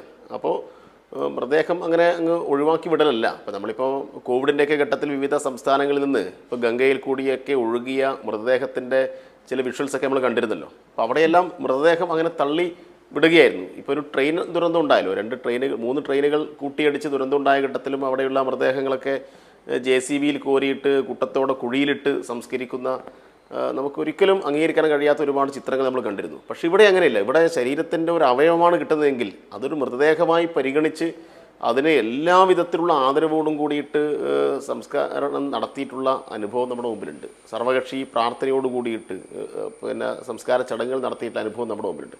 അപ്പോൾ എങ്ങനെയെല്ലാം ഈ കാര്യങ്ങൾ ഏറ്റവും മാതൃകാപരമായി ചെയ്യാൻ വേണ്ടി കഴിയുമോ ആ മാതൃകാപരമായിട്ടുള്ള ഇടപെടൽ നമ്മുടെ ഭാഗത്തുനിന്ന് ഉണ്ടായി എന്നതാണ് നമുക്ക് ഏറ്റവും അഭിമാനിക്കാൻ വേണ്ടി കഴിയുന്ന ഒരു കാര്യം. ഞാൻ പറഞ്ഞില്ലേ, മറ്റ് സംസ്ഥാനങ്ങളിലേക്ക് അവസ്ഥയെക്കുറിച്ച് ചില താരതമ്യപ്പെടുത്തലൊക്കെ നടത്തി. അതാണ് കേരളത്തിൻ്റെ ഒരു ഔന്നത്യം. നമുക്ക് അഭിമാനത്തോടു കൂടി തന്നെ ഉയർത്തിപ്പിടിക്കാൻ വേണ്ടി കഴിയുക. അത് എല്ലാ വിഭാഗം ആളുകളും അതുമായി സഹകരിച്ചു എന്ന് തന്നെ നമുക്ക് പറയാൻ വേണ്ടി കഴിയും. പിന്നെ വിവിധ സംഘടനകൾ നടത്തിയിട്ടുള്ള ഇടപെടലുകളുണ്ട്. അവരെല്ലാം ആ നിലയിൽ തന്നെയുള്ള പ്രവർത്തനം സംഘടിപ്പിച്ചത് കൊണ്ടാണ് നമുക്ക് ഇന്ന് മറ്റ് പരാതികളൊന്നും ഇല്ലാത്ത വിധത്തിൽ ആ പ്രവർത്തനം മുന്നോട്ട് കൊണ്ടുപോകേണ്ടി കഴിഞ്ഞത്. ഇപ്പോൾ വയനാട് ഇന്നിപ്പോൾ 30 ദിവസം പിന്നിടുകയാണല്ലോ. 30 ദിവസം പിന്നിടുന്ന ഘട്ടത്തിലും ഇനിയിപ്പോൾ എന്തെങ്കിലും കാര്യങ്ങൾ അവിടെയുള്ള ജനങ്ങൾ ആവശ്യപ്പെടുകയാണെങ്കിൽ ആ ആവശ്യപ്പെടുന്ന കാര്യങ്ങൾ അതേ പ്രാധാന്യത്തിൽ പരിഗണന കൊടുത്തുകൊണ്ടാണ് അവിടെ ഇടപെടുന്നത്. ഇപ്പോൾ കുറേ ദിവസം തെരച്ചിൽ നടത്തി ഒന്നും കിട്ടുന്നില്ല എന്ന് മനസ്സിലാക്കി എന്നിട്ട് ആ പടങ്ങ് ഒഴിവാക്കി വരികയല്ല ചെയ്തത്. അവരോട് പറഞ്ഞു, അവിടുത്തെ നാട്ടുകാരോട് പറഞ്ഞു, ഇത് നമുക്കൊരു ജനകീയ തെരച്ചിലേക്ക് പോവാം. അങ്ങനെ മന്ത്രി തന്നെ പ്രഖ്യാപിച്ച് അവിടെയുള്ള ഈ വീടുകൾ നഷ്ടപ്പെട്ട ബന്ധുക്കൾ, ആ അവശേഷിക്കുന്ന വീട്ടുകാർ, അവരുടെ എല്ലാം സഹായത്തോടു കൂടിയിട്ടുള്ള ജനകീയ തെരച്ചിൽ നടത്തി. അത് സൈന്യം പങ്കാളിയായി, പോലീസ് പങ്കാളിയായി, ഫയർഫോഴ്സ് പങ്കാളിയായി, വിവിധ സന്നദ്ധ സംഘടനകൾ പങ്കാളിയായി. ഞങ്ങളെല്ലാം ആ ഘട്ടത്തിൽ അതിൻ്റെ എല്ലാം ഭാഗമായിട്ട് അവിടെ ഉണ്ടായിരുന്നു. അപ്പോൾ ആർക്കും അങ്ങനെ ഒരു പരാതിക്ക് ഇടവില്ലാത്ത വിധത്തിലാണ് കാര്യങ്ങൾ ചെയ്തത്. മാത്രമല്ല, ഈ മൃതദേഹങ്ങൾ പലപ്പോഴും അവിടെ നിന്ന് ഒഴുകിയിട്ട് സൂചിപ്പാറ വെള്ളച്ചാട്ടം കടന്ന് ചാലിയാറിൻ്റെ തീരത്ത് പോവുകയായിരുന്നു. ചാലിയെന്ന് പറഞ്ഞപ്പോൾ മലപ്പുറം, നിലമ്പൂർ കാടുകളിൽ കൂടി ഒഴുകുന്ന പുഴയാണ്. അപ്പോൾ അവിടെയും DYFIയുടെ രക്ഷാപ്രവർത്തനത്തിൻ്റെ ഭാഗമായിട്ട് ഞങ്ങളുടെ യൂത്ത് ബ്രിഗേഡിൻ്റെ വളണ്ടിയർമാർ, അവിടെയൊന്നും പ്രത്യേകിച്ച് പുഴ കടക്കാൻ പാലൊന്നുമില്ല. അവിടെ ഈ ചങ്ങാടം കെട്ടി ഉണ്ടാക്കണം. അപ്പോൾ ഈ കുത്തി ഒഴുകുന്ന പുഴയിൽ കൂടി ചങ്ങാടം നിർമ്മിച്ച് അതുവഴി അക്കരെ കടന്ന് കാടിൽ കൂടി കിലോമീറ്റർ സഞ്ചരിച്ചിട്ടാണ് പല മൃതദേഹങ്ങളുടെയും ഭാഗങ്ങൾ മാത്രമേ കിട്ടിയിട്ടുള്ളൂ. കിട്ടിയ ഭാഗങ്ങൾ വളരെ ആദരവോടുകൂടി അത് എടുത്ത് സംസ്കരിക്കുന്ന പ്രവർത്തനത്തിനും ഞങ്ങൾ അവിടെ നേതൃത്വം കൊടുക്കുകയുണ്ടായി. അപ്പോൾ ഇതൊരു പുതിയ അനുഭവമാണ്. ഇപ്പോൾ കേരളം ഇതുവരെ കണ്ടിട്ടില്ലാത്തൊരു അനുഭവമാണ് നമുക്ക് ഉണ്ടായിട്ടുള്ളത്. അപ്പോൾ എനിക്ക് തോന്നുന്നത് ഇപ്പോൾ ഇതുമായി ബന്ധപ്പെട്ട് ഈ പരിസ്ഥിതിയുമായി ബന്ധപ്പെട്ട് ഒരുപാട് ചർച്ചകൾ ഇപ്പോൾ നടന്നുകൊണ്ടിരിക്കുകയാണ്. അപ്പോൾ തീർച്ചയായിട്ടും ഒരു പുതിയ പരിസ്ഥിതി അവബോധം നമുക്ക് ഉണ്ടാക്കേണ്ടതുണ്ട്. തെറ്റായ ഒരുപാട് പ്രചരണങ്ങൾ ഇതിൻ്റെ ഭാഗമായി നടത്തിക്കൊണ്ടിരിക്കുകയാണ്. വയനാടിൻ്റെ കണ്ണീരൊപ്പി 30 ദിനങ്ങൾ കടന്നുപോയിക്കൊണ്ടിരിക്കുകയാണ്. ഈ വിഷയത്തിൽ ചർച്ച പുരോഗമിക്കുമ്പോൾ മുതിർന്ന മാധ്യമപ്രവർത്തകൻ എ സജീവൻ കൂടി നമ്മോടൊപ്പം ചേരുകയാണ്. ശ്രീ എ സജീവൻ, അങ്ങയുടെ ഓർമ്മയിൽ പോലും ഇതുപോലൊരു രക്ഷാപ്രവർത്തനം, ഈ ദുരന്തമുഖത്ത് ഈ വലിയ ഇടപെടൽ അങ്ങയുടെ ഓർമ്മയിൽ പോലും ഒരുപക്ഷെ ഉണ്ടായി കാണില്ല. അത്ര വലിയ സജീവമായ രീതിയിലുള്ള ഒരു ആശ്വാസ പ്രവർത്തനങ്ങളാണ് അവിടെ നടന്നത്. പക്ഷേ നോക്കൂ, ഈ ദുരന്തം നടന്ന് അടുത്ത ദിവസങ്ങളിൽ വലിയ വിവാദം സൃഷ്ടിക്കാൻ ചില കേന്ദ്രങ്ങളിൽ നിന്ന് ബോധപൂർവമായൊരു ശ്രമമുണ്ടായി. ഈ അവിടെ വിതരണം ചെയ്ത ബ്രെഡിൽ പൂപ്പലുണ്ട് എന്നുള്ള തരത്തിലൊക്കെ വലിയ വിവാദം വന്നു. പക്ഷേ അത്തരത്തിൽ സർക്കാർ സംവിധാനം ബ്രെഡ് പോലും കൊടുത്തിട്ടില്ല എന്നിട്ടല്ലേ പൂപ്പൽ വരുന്നത് എന്ന ഒരു റവന്യൂ മന്ത്രിയുടെ സ്റ്റേറ്റ്മെൻറ്റിൽ ആ വിവാദം കെട്ടടങ്ങുകയാണ് ചെയ്തത്. പക്ഷേ നോക്കൂ, ഈ 30 ദിവസങ്ങളിൽ കാര്യമായ ഒരു തരത്തിലുള്ള വലിയ വിവാദങ്ങളും ഒന്നും ഇല്ലാതെയാണ് ഈ ശാശ്വതമായൊരു പുനരധിവാസം എന്ന വലിയ തലത്തിലേക്ക് സർക്കാർ എത്തിയിരിക്കുന്നത്, ആ സംവിധാനങ്ങൾ എത്തിയിരിക്കുന്നത്. എങ്ങനെയാണ് ഈ ഇടപെടലുകളെ കാണേണ്ടത്? ഇല്ല, അവിടെ നേരത്തെ സനോജ് പറഞ്ഞ പോലെ കേരളത്തിന്റെ മഹത്വം കൃത്യമായിട്ടും വെളിപ്പെടുത്തുന്ന ഒന്നാണ്. കേരളത്തിന് അഭിമാനിക്കാവുന്ന ഒന്നാണ്. ഈ ദുരന്തത്തെ കുറിച്ചല്ല ഞാൻ പറഞ്ഞത്. ഇത്തരം ദുരന്തങ്ങൾ ഉണ്ടാവുമ്പോൾ കേരളം ഒറ്റക്കെട്ടായിട്ട് മറ്റെല്ലാം മറന്നുകൊണ്ട് രംഗത്ത് വരും. ഭരണകൂടമാണെങ്കിലും രാഷ്ട്രീയ പാർട്ടികളാണെങ്കിലും തൊഴിലാളി സംഘടനകളാണെങ്കിലും യുവജന സംഘടനകളാണെങ്കിലും ഒക്കെ വരുമെന്നതിന്റെ ഏറ്റവും വലിയ തെളിവാണ് ഇപ്പോൾ ഇവിടെ സനോജ് പറഞ്ഞത്. ഡിവൈഎഫ്ഐ പ്രവർത്തകരും നേതാക്കന്മാരും ആ ദിവസം മുതൽ അവിടെ നിൽക്കുകയും ഇപ്പോൾ ഇന്നിപ്പോ അദ്ദേഹം പറഞ്ഞല്ലോ, അവിടെ ഒരു ജീപ്പ് ജീപ്പ് നഷ്ടപ്പെട്ട ഒരാൾക്ക്, ജീപ്പ് മാത്രമല്ല അദ്ദേഹത്തിന്റെ കുടുംബാംഗങ്ങൾ പല ആളുകളും ഇല്ലാതായി. അങ്ങനെയുള്ള ഒരാൾക്ക് അത് കൊടുത്തിട്ടാണ് ഇതാണ് അഭിമാനം എന്ന് പറയുന്നത്. ഇതിനിടയിൽ താങ്കൾ പറഞ്ഞതുപോലെ പാഷാണത്തിൽ കൃമികൾ എപ്പോഴും ഉണ്ടാവും. എന്തെങ്കിലും ഒരു സംഭവം ഉണ്ടാകുമ്പോൾ ദോഷൈക ദൃക്കുകളായിട്ട് കുറെ പേരുണ്ടാകും. അതിൽ പലപ്പോഴും രാഷ്ട്രീയം കലർത്തിയിട്ടുള്ളതാണ്. കേരളത്തിലെ ഒരു ദുരന്തം എന്ന് പറയാവുന്നത് ഇത്തരം സന്ദർഭങ്ങൾ ഉണ്ടാകുമ്പോൾ അതിൽ രാഷ്ട്രീയം കലർത്തും. ഇതിവിടെ നിപ്പയുടെ കാര്യത്തിലാണെങ്കിലും കോവിഡിന്റെ കാര്യത്തിലാണെങ്കിലും 2018 ഈ പ്രളയത്തിന്റെ കാര്യത്തിലാണെങ്കിലും ഒക്കെ ഇതേപോലെ പിന്നീട് കുറെ കഴിഞ്ഞിട്ട് ഈ സർക്കാരിനെതിരെ ആഞ്ഞടിക്കാനുള്ള വടി ഉണ്ടോ എന്ന് നോക്കിയിട്ട് നടക്കുന്ന ആളുകളാണ്. അപ്പൊ ഇത്തരത്തിൽ അതിനെക്കുറിച്ച് നമ്മൾ നോക്കേണ്ട കാര്യമാണ്. പക്ഷെ ഒരു കാര്യമുള്ളത്, 2018 മുതൽ പക്ഷെ ഉണ്ടായാലും ഏറ്റവും വലിയ ദുരന്തം എന്ന് പറയാവുന്ന 2024 ഈ ഉരുൾപൊട്ടലാണല്ലോ. അപ്പോൾ ഇതുവരെയുള്ള ഘട്ടങ്ങളിലൊക്കെ ഉണ്ടാവുന്ന സംഭവങ്ങളിൽ ഇത്തരം കാര്യങ്ങൾ ഉണ്ടാകുമ്പോൾ ഓടിയെത്താൻ ഇവിടെ ആളുകൾ ഉണ്ടാകും, മറ്റു പല സ്ഥലങ്ങളിലും ഇല്ലാത്ത പോലെ. ഇപ്പൊ കർണാടകയുടെ കാര്യം പറഞ്ഞ പോലെ അവിടെയൊക്കെ ആളുകൾ എത്താൻ മടിക്കുമ്പോൾ, അവിടെയൊക്കെ സർക്കാർ സംവിധാനങ്ങൾ പോലും എത്താൻ വൈകുന്ന സമയത്ത് ഇവിടെ രംഗത്തിറങ്ങാൻ ആളുകളുണ്ട്, യുവജന സംഘടനകളുണ്ട്. അവർ ഏത് രീതിയിലും തങ്ങൾ ഇതിനൊക്കെ തയ്യാറാണെന്ന് പറയുന്നു. ഇവിടെ മത്സ്യത്തൊഴിലാളികൾ 2018 നടത്തിയിട്ടുള്ള പ്രവർത്തനങ്ങളെ കുറിച്ച് നമ്മൾ അറിയാവുന്ന കാര്യമാണ്. അപ്പോൾ ഇതാണ് കേരളത്തിന്റെ മഹത്വം. ഇത്തരം സന്ദർഭങ്ങൾ ഉണ്ടാകുമ്പോൾ രംഗത്തെത്താൻ ഉണ്ടാവുന്ന ഒരു സന്മനസ്, അതാണ് കേരളത്തിന് പ്രത്യാശ നൽകുന്നത്. ഈ ആരോപണങ്ങളും മറ്റു കാര്യങ്ങളും ഇപ്പൊ ബ്രെഡിൽ പൂപ്പലുണ്ടെന്നൊക്കെ പറയുന്ന പോലെ അത്തരത്തിലുള്ള ആരോപണങ്ങളൊക്കെ ഉന്നയിക്കുന്നവർക്ക് വേറെ ഒന്നും കിട്ടാഞ്ഞിട്ട് എന്തെങ്കിലും വിളിച്ചു പറയുന്ന ഒരു രീതിയാണ്. അതല്ല നമുക്ക് പ്രധാനപ്പെട്ട കാര്യം. ഇവിടെ ദുരന്തങ്ങൾ ഇനി ആവർത്തിക്കില്ല എന്ന് പറയാൻ നമുക്ക് കഴിയില്ല. കാരണം 2018 വെള്ളപ്പൊക്കം നമ്മൾ ആരും പ്രതീക്ഷിച്ച കാര്യമല്ല. ഈ 2024 ഇത്രയും ഭീകരമായിട്ടുള്ള ഉരുൾപൊട്ടൽ ആ പ്രദേശങ്ങളിൽ മുണ്ടക്കൈ പോലുള്ള സ്ഥലങ്ങളിൽ ഉണ്ടാകുമെന്ന് നമ്മൾ ആരും, കാരണം അത്രയും വലിയ മലകളും കുന്നുകൊണ്ടുള്ള സ്ഥലമല്ല. പക്ഷേ ഇതുണ്ടാകും. ഇപ്പൊ വിദഗ്ധ സമിതി അവിടെ പഠനം നടത്തിയിട്ട് പറഞ്ഞുള്ളത് വയനാട്ടിലെ ഏതാണ്ട് 30% പ്രദേശങ്ങൾ തീവ്രമായ ഉരുൾപൊട്ടൽ സാധ്യതാ പ്രദേശങ്ങളാണ് എന്നാണ്. അതിനർത്ഥം സ്വാഭാവികമായിട്ട് ഏത് സ്ഥലത്തും ഇത്തരം കാര്യങ്ങൾ ഉണ്ടാകാം. ഈ 30% സ്ഥലത്തും ജനങ്ങൾ ധാരാളം താമസിക്കുന്ന സ്ഥലമാണ്. അതുകൊണ്ട് 2024 ശേഷം ഇനിയൊക്കെ സർക്കാർ ഉത്തരവിലൂടെ സ്റ്റോപ്പ് ചെയ്യണമെന്ന് പ്രതിപക്ഷമോ അല്ലെങ്കിൽ ഏതെങ്കിലും ആളുകളൊക്കെ പറയുന്നതിൽ കാര്യമില്ല. ഉണ്ടാകുമ്പോൾ അത് എങ്ങനെ തടയാം? അപ്പൊ ഇത് സർക്കാർ ഇവിടെ ചെയ്തത് നല്ലൊരു കാര്യമായിട്ട് എനിക്ക് തോന്നുന്നത്, ഇതിൽ പഠിക്കാനായിട്ട് ഭൗമശാസ്ത്രജ്ഞന്മാരെ ഉൾപ്പെടുത്തിയിട്ടുള്ള സംഘമുണ്ട്, അവർ വിദഗ്ധ സംഘമുണ്ട്. അവർ എവിടെയാണ് ഇനി വീട് വെച്ച് നൽകേണ്ടത് എന്ന് അവരുടെ ഒരു നിർദ്ദേശം ഉണ്ടാകും. ആ നിർദ്ദേശിക്കുന്ന സ്ഥലത്താണ് പെർമനന്റ് ആയിട്ടുള്ള വീടുകൾ. ഇപ്പൊ താൽക്കാലിക സംവിധാനങ്ങളെ കുറിച്ചാണ് പറയുമ്പോൾ മുഖ്യമന്ത്രി ഈ സർവകക്ഷി യോഗം വിളിച്ചു ചേർത്തിട്ട് പറഞ്ഞിട്ടുള്ളത് 1000 സ്ക്വയർ ഫീറ്റിന്റെ വീട് നിർമ്മിക്കും, അത് ഒറ്റ നില വീടായിരിക്കും, പിൽക്കാലത്ത് 2 നിലയിലേക്ക് ഉയർത്താവുന്ന തരത്തിലുള്ള ബലപ്പെടുത്തലോട് കൂടിയിട്ട്, തറ ബലപ്പെടുത്തലോട് കൂടിയിട്ടാണ് ഉണ്ടാക്കുക എന്ന് പറയുന്നത്. അത് നല്ല കാര്യം. അത് ഉണ്ടാക്കുന്ന സ്ഥലം പോലും ഇത്തരത്തിൽ ഇനിയൊരു ദുരന്തത്തിന് സാധ്യതയില്ലാത്ത സ്ഥലത്ത് നോക്കിയിട്ടാണ് ചെയ്യുക. അപ്പൊ അതിനൊക്കെ സമയമെടുക്കും. എന്തുകൊണ്ട് പിറ്റേ ദിവസം തന്നെ വീടുണ്ടാക്കി കൊടുത്തില്ല എന്നൊക്കെ പറയുന്നതാണ്. ചില ആളുകൾ പറയുന്നുണ്ട് ഈ വാടകയ്ക്ക് പോകുമ്പോൾ അതിനുള്ള ഈ റെസീറ്റിനുള്ള പ്രശ്നങ്ങൾ, അല്ലെങ്കിൽ അതിനുള്ള സ്റ്റാമ്പ് പേപ്പറിന്റെ പ്രശ്നം.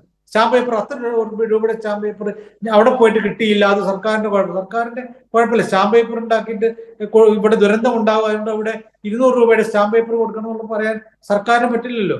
അപ്പൊ സ്വാഭാവികമായിട്ട് അത്തരം ചില സാങ്കേതിക പ്രശ്നങ്ങൾ ഉണ്ടാകും, അതൊക്കെ നമ്മൾ മനസ്സിലാക്കേണ്ടതാണ്.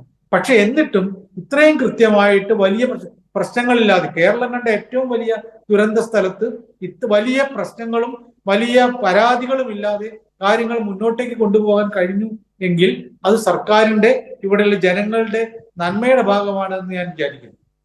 യെസ്, ഇതാണ് സംസ്ഥാനത്തിന്റെ നന്മ. നമ്മളെ സഹായിക്കേണ്ട ആളുകൾ കേന്ദ്ര സർക്കാർ ഇക്കാര്യത്തിൽ എന്ത് നിലപാട് ഇതുവരെ എടുത്തു എന്നതുകൂടി ചർച്ചാവിധേയം ആകേണ്ടതുണ്ട്. ഈ ചർച്ചയിലേക്ക് ഇപ്പോൾ കോൺഗ്രസ് പ്രതിനിധി PM നിയാസ് കൂടി ചേരുകയാണ്. ശ്രീ നിയാസ്, അവിടെ പ്രധാനമന്ത്രി എത്തുന്ന സാഹചര്യമുണ്ടായി. മുഖ്യമന്ത്രി പോയി അവിടെ സ്ഥിതിഗതികൾ വിലയിരുത്തി. കഴിഞ്ഞ ദിവസമാണ് അവിടെ ഓൾ പാർട്ടി മീറ്റ്, സർവകക്ഷി യോഗം വിളിച്ചു ചേർത്തത്. സംസ്ഥാനം കണ്ട ഏറ്റവും വലിയ ദുരന്തവും ദുരന്തത്തിന് ശേഷം നടന്ന മികച്ച രക്ഷാപ്രവർത്തനമാണ് നടന്നതെന്ന് സർവകക്ഷി യോഗം അഭിപ്രായപ്പെടുന്ന ഒരു സാഹചര്യമുണ്ടായി. അതായത് പ്രതിപക്ഷം കാര്യമായി ഈ ഒരു തരത്തിലുള്ള വിമർശനവും ഈ വിഷയത്തിൽ ഉന്നയിച്ചിട്ടില്ല. വലിയ രീതിയിലുള്ള രക്ഷാപ്രവർത്തനമാണ്, ദുരിതാശ്വാസ പ്രവർത്തനമാണ് അവിടെ നടന്നത് എന്നുള്ള കാര്യത്തിൽ ഒരു തർക്കവുമില്ല എന്നാണ് മനസ്സിലാക്കേണ്ടത്.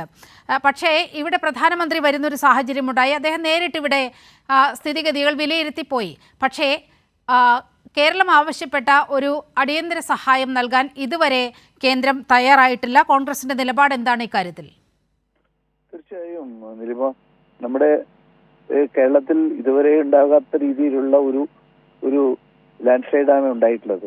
മാത്രമല്ല അതിന്റെ ഗൗരവതരമായ സാഹചര്യങ്ങൾ പ്രധാനമന്ത്രി നേരിട്ട് വന്ന് സന്ദർശനം നടത്തുകയും ചർച്ച ചെയ്യുകയും ചെയ്തതാണ്. പക്ഷെ ഇതുവരെയും ഇത് സംബന്ധിച്ച് ഒരു പ്രഖ്യാപനം നടത്തുകയോ അത് സംബന്ധിച്ച് ഒരു തീരുമാനമെടുക്കുകയോ ചെയ്യാതിരിക്കുമ്പോൾ സ്വാഭാവികമായും സാമ്പത്തികമായി ഏറെ ബുദ്ധിമുട്ടുള്ള കേരളത്തിലെ സർക്കാരിന് ഒറ്റയ്ക്ക് ചെയ്യാൻ പറ്റുന്ന കാര്യമല്ല എന്ന് നമുക്ക് എല്ലാവർക്കും അറിയുന്നതാണ്. അതുകൊണ്ട് തന്നെയാണ് ഞങ്ങൾ പ്രതിപക്ഷം ഇക്കാര്യത്തിൽ സംസ്ഥാന സർക്കാരിനോട് പൂർണ്ണമായും ചേർന്ന് നിന്നുകൊണ്ട് മുന്നോട്ട് പോകാൻ തീരുമാനമെടുത്തിരിക്കുന്നത്. ഞങ്ങൾ ആവശ്യപ്പെട്ടിരിക്കുന്ന പല കാര്യങ്ങളിലും സർക്കാർ വളരെ പോസിറ്റീവായിട്ടുള്ള ഒരു നിലപാടും പോസിറ്റീവായിട്ടുള്ള കാര്യങ്ങളുമാണ് ചെയ്തിട്ടുള്ളത്. പക്ഷെ ഇതിനൊരു അന്തിമ തീരുമാനമുണ്ടാക്കണമെങ്കിൽ ആ തീരുമാനങ്ങൾ ഏറ്റവും ഭംഗിയായി ചെയ്യേണ്ടത് സംസ്ഥാന സർക്കാർ, കേന്ദ്ര സർക്കാരാണ്. കേന്ദ്ര സർക്കാർ ഇങ്ങനെ ഇപ്പൊ പറയുന്ന കേന്ദ്ര സർക്കാർ സംസ്ഥാനത്തിന്റെ റിപ്പോർട്ട് കിട്ടി. സംസ്ഥാനത്തിന്റെ റിപ്പോർട്ടാണ് മുഖ്യമന്ത്രി നേരിട്ട് പോയി ഡൽഹിയിൽ പോയി തന്നിരിക്കുന്നത്. പിന്നെ കേന്ദ്രത്തിന്റെ ഉദ്യോഗസ്ഥന്മാരെ ഇക്കാര്യത്തിൽ നിയമിച്ച് അവരുടെ റിപ്പോർട്ട് കിട്ടിയിട്ടുണ്ട്. പക്ഷെ നമ്മൾ ആലോചിക്കേണ്ടത്, ഞാൻ അങ്ങനെ മറ്റു സംസ്ഥാനങ്ങളെ കമ്പയർ ചെയ്ത് പറയുകയല്ല, BJP ഭരിക്കുന്ന മറ്റു സംസ്ഥാനങ്ങളിൽ ഇതിന് സമാനമായ രീതിയിലുള്ള ദുരന്തങ്ങൾ ഉണ്ടായപ്പോ മറ്റൊന്നും നോക്കാതെ കേന്ദ്ര ഗവൺമെന്റ് പ്രഖ്യാപിക്കുമ്പോൾ കേരളത്തോട് മാത്രം ഒരു ചിറ്റമ്മ നയം കാണിക്കുന്നു എന്ന് ഞങ്ങൾക്ക് തോന്നിപ്പോകുന്നുണ്ട്. അത് കേരളത്തിലെ നീലിമക്ക് മാത്രമല്ല ഞങ്ങൾക്കൊക്കെ തോന്നുന്നുണ്ട്. അപ്പൊ അങ്ങനെ ഒരു കേരളത്തിലെ ജനങ്ങളോട് ഇത്രയേറെ ഒരു നിരുത്തരവാദപരമായ നിലപാട് സ്വീകരിക്കുന്നത് ഒട്ടും ഭംഗിയല്ല. പ്രത്യേകിച്ച് വയനാടിനെ പോലെ വളരെ സാധാരണക്കാരും പാവപ്പെട്ടവരും ആദിവാസികളും ഒക്കെ ആയുള്ള ആൾക്കാർ ഇടനീക്കി നിൽക്കുന്ന സ്ഥലത്ത് വലിയ പ്രയാസമാണ്. മാത്രവുമല്ല ഇപ്പോൾ നമുക്ക് ഉള്ള ഏറ്റവും പ്രധാനപ്പെട്ട കാര്യം കേരള ഗവൺമെന്റ് തന്നെ ഇടപെട്ട് അവരെയെല്ലാം വാടക വീട്ടിലേക്കാക്കി വാടക കൊടുക്കാമെന്ന് പറഞ്ഞ് അവർക്ക് ആവശ്യമായ താമസിക്കാൻ ആവശ്യമായ കിറ്റുകളും നൽകിയിട്ടുണ്ട്. അതൊക്കെ വളരെ പോസിറ്റീവാണ്. മാത്രമല്ല ഞങ്ങൾ എല്ലാ കാര്യത്തിലും വിമർശിക്കുന്നവരാണെന്ന് ദിലീപ് വിചാരിക്കരുത്. കേരള ഗവൺമെന്റ് ഇക്കാര്യത്തിൽ ഈ ദുരന്ത മേഖലകളിൽ ചെയ്ത കോർഡിനേഷൻ, മന്ത്രിമാരുടെ തലത്തിൽ ഉപസമിതിയുടെ പ്രവർത്തനങ്ങൾ, അതുപോലെ തന്നെ പുനരധിവാസവുമായി ബന്ധപ്പെട്ട പ്രാഥമിക കാര്യങ്ങളിലൊക്കെ വളരെ പോസിറ്റീവായും വളരെ ക്രിയാത്മകമായ ഇടപെടലുകളാണ് നടത്തിയെന്ന് തന്നെയാണ് ഞങ്ങളുടെ അഭിപ്രായം. അതിലൊന്നും ഞങ്ങൾക്ക് യാതൊരു അഭിപ്രായ വ്യത്യാസവും ഇല്ല ഇക്കാര്യത്തിൽ. അപ്പൊ അതുകൊണ്ട് ഞങ്ങളെ സംബന്ധിച്ചിടത്തോളം ഞങ്ങൾക്ക് ഈ കേരളത്തിലെ മൊത്തം ആവശ്യങ്ങൾ ഈ കേരളത്തിലെ മുഖ്യമന്ത്രിയും കേരളത്തിലെ ഗവൺമെന്റും പ്രതിപക്ഷം കൂടി ആലോചിച്ചെടുത്തിരിക്കുന്ന തീരുമാനങ്ങൾ 100% നടപ്പിലാക്കി കിട്ടുക തന്നെ വേണം. അതിനുവേണ്ടിയുള്ള പ്രവർത്തനങ്ങളുമായി തന്നെയാണ് ഞങ്ങൾ അതിനുള്ള ആവശ്യങ്ങൾ കേരളത്തിലെ എംപിമാർ, UDFന്റെ എംപിമാർ, കോൺഗ്രസിന്റെ എംപിമാർ ഉണ്ടാകും. പ്രതിപക്ഷ നേതാവ് തന്നെ കേന്ദ്ര പ്രതിപക്ഷ നേതാവ് രാഹുൽ ഗാന്ധി തന്നെ ഇക്കാര്യത്തിൽ അത് തന്നെയാണ് നിയാസ് കേരളത്തിന്റെ ഏറ്റവും വലിയ ആവശ്യം എന്ന് പറയുന്നത്. മുൻകാലങ്ങളിലെ എല്ലാം അപേക്ഷിച്ച് കേരളത്തിന്റെ ആവശ്യങ്ങൾ വരുമ്പോൾ പുറംതിരിഞ്ഞു നിൽക്കുന്ന എംപിമാരെയാണ്, ലോക്സഭാ എംപിമാരെയാണ് നമ്മൾ കണ്ടിട്ടുള്ളത്.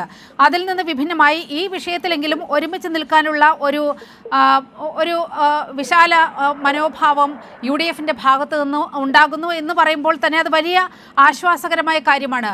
മാത്രമല്ല ഇതിൻ്റെ ഒരു പൊളിറ്റിക്സ് നാം തിരിച്ചറിയണം. ഈ ദുരന്തം നടന്നതിന് ശേഷമാണ് ത്രിപുരയിൽ വലിയ വെള്ളപ്പൊക്കമൊക്കെ ഉണ്ടാകുന്നത്. ഒരു സംസ്ഥാനത്തെ സഹായിക്കേണ്ട എന്നതല്ല ഞാൻ പറഞ്ഞു വരുന്നത്.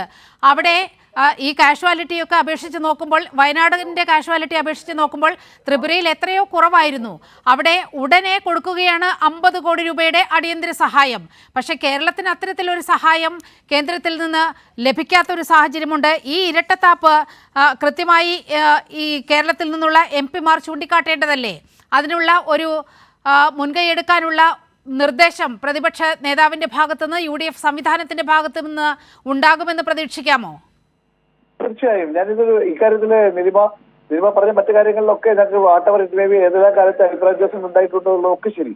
ദുരന്ത മേഖലകളിൽ ഇത്തരം പ്രത്യേകിച്ച് ഈ വയനാട് ദുരന്ത മേഖലകളിൽ ഞങ്ങൾ അകമഴിഞ്ഞ പിന്തുണയാണ് ഗവൺമെന്റിനോട് ചെയ്തിട്ടുള്ളത്. ഗവൺമെന്റും ഇക്കാര്യത്തിൽ പ്രതിപക്ഷത്തെ വിശ്വാസത്തിലിടുന്നതാണ് പോയിട്ടുള്ളത്. നിങ്ങൾ ആലോചിക്കുന്ന ദുരന്തമുണ്ടായത് പിറ്റേ ദിവസം, അതായത് അർദ്ധരാത്രിയാണ് ദുരന്തമുണ്ടായത്. പിറ്റേ ദിവസം ഇക്കാര്യം പ്രതിപക്ഷ നേതാവ് രാഹുൽ ഗാന്ധി ലോകസഭയിൽ ഉന്നയിക്കുമ്പോൾ പോലും കേരള ഗവൺമെന്റിനെ കുറ്റപ്പെടുത്തുന്ന അല്ലെങ്കിൽ കുറ്റപ്പെടുത്താൻ കഴിയുന്ന രീതിയിലുള്ള ഒരു ന്യായീകരണമാണ് സർക്കാരിന്റെ ഭാഗത്തും മന്ത്രിമാരുടെ ഭാഗത്തും സഭയിൽ ഉണ്ടായി എന്നുള്ളത് നമ്മൾ എല്ലാവർക്കും അറിയാം. ആ കാര്യത്തിൽ പോലും അങ്ങനെയല്ല, നിങ്ങൾ ഇപ്പോൾ അടിയന്തരമായ സഹായങ്ങൾ ചെയ്യുകയാണ് വേണ്ടതെന്ന് നിലപാടെടുത്തത്. അങ്ങ് ചോദിച്ചോ, അങ്ങ് പറഞ്ഞ കാര്യങ്ങളിൽ 100% കേരളത്തിലെ UDFന്റെ 18 എംപിമാരും രാജ്യസഭാ എംപിമാരും ഉൾപ്പെടെയുള്ള എല്ലാവരും പ്രതിപക്ഷ നേതാവ് ബഹുമാന്യനായ നമ്മുടെ രാഹുൽ ഗാന്ധിയുടെ നേതൃത്വത്തിൽ ഇക്കാര്യത്തിൽ എന്തെല്ലാം സാധ്യമായ, അത് ഫ്ലോറിലാണെങ്കിലും അല്ലാതെയാണെങ്കിലും വേണ്ടി വന്ന പ്രക്ഷോഭത്തിലാണെങ്കിൽ പോലും ഞങ്ങളുടെ ഭാഗത്തുനിന്ന് ഈ കേരള സർക്കാരിന്റെ ഈ ആവശ്യത്തോട് 100% ഞങ്ങളുടെ ഭാഗത്തുണ്ടാവും. കേരളത്തിലെ പ്രതിപക്ഷ നേതാവ്, അത് നമുക്കറിയാം, പല കാര്യങ്ങളിലും കേരളത്തിലെ പ്രതിപക്ഷ നേതാവും കേരളത്തിലെ മുഖ്യമന്ത്രി മന്ത്രിസഭയുമായും പല കാര്യത്തിലും അഭിപ്രായ വ്യത്യാസങ്ങൾ ഉണ്ടായിട്ടുണ്ടാകാം. പക്ഷെ ഇവിടെ കേരളത്തിലെ പ്രതിപക്ഷ നേതാവും വളരെ ഏറെ കേരള സർക്കാരിനോടൊപ്പമാണ് നിന്നിട്ടുള്ളത്. മാത്രവുമല്ല, ഞങ്ങൾ തന്നെ ഇക്കാര്യത്തിൽ കേരള ഗവൺമെന്റിനോട് ആലോചിച്ചാണ് ഞങ്ങൾ പുനരധിവാസ മേഖലകളിൽ ഞങ്ങളുടെ പിന്തുണ അർപ്പിക്കുന്നത്.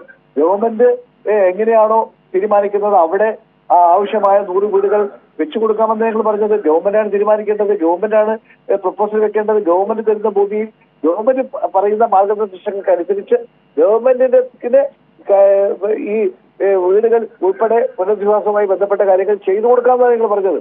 അല്ല ഞങ്ങൾ പ്രത്യേകമായി മറ്റൊരു സംവിധാനം ചെയ്യണമെന്ന് ഞങ്ങൾ ആഗ്രഹിക്കുന്നുമില്ല.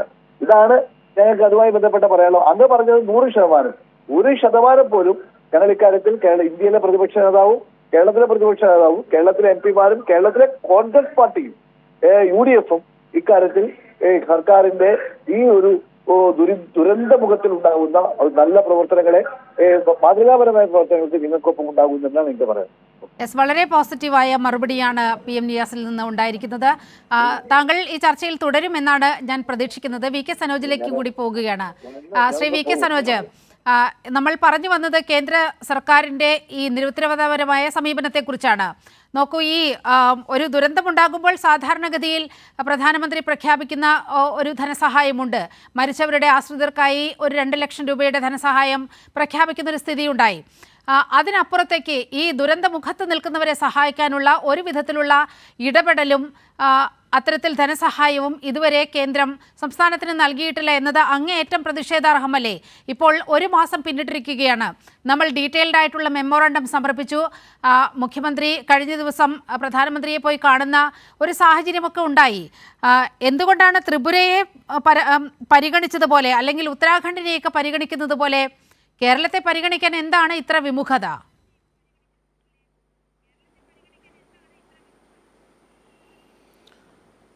ഇപ്പം നമ്മുടെ രാജ്യത്ത് തന്നെ ഉണ്ടായ ഇതുപോലെയുള്ള ദുരന്തങ്ങളിൽ അപൂർവമായിട്ടുള്ള ഒന്നാണ് ഇവിടെ നടന്നത്.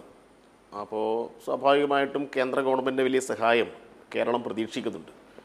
ഇതുവരെ സംസ്ഥാന ഗവൺമെൻറ് കേന്ദ്ര ഗവൺമെൻറ്റിനെ ആ കാര്യത്തിൽ കുറ്റപ്പെടുത്തുന്ന ഒരു സമീപനം സ്വീകരിച്ചിട്ടില്ല എന്ന് പറഞ്ഞാൽ കേന്ദ്ര ഗവൺമെൻറ് പല കാര്യങ്ങളും തുടർച്ചയായി ആവശ്യപ്പെട്ടുകൊണ്ടിരിക്കുന്നു. സംസ്ഥാന ഗവൺമെൻറ് അതുമായി ബന്ധപ്പെട്ട രേഖകളെല്ലാം സമർപ്പിക്കുന്നു. പ്രധാനമന്ത്രി നേരെ ഇങ്ങോട്ട് വരുന്നു, അവിടെ പോകുന്നു, കാര്യങ്ങളൊക്കെ കാണുന്നു.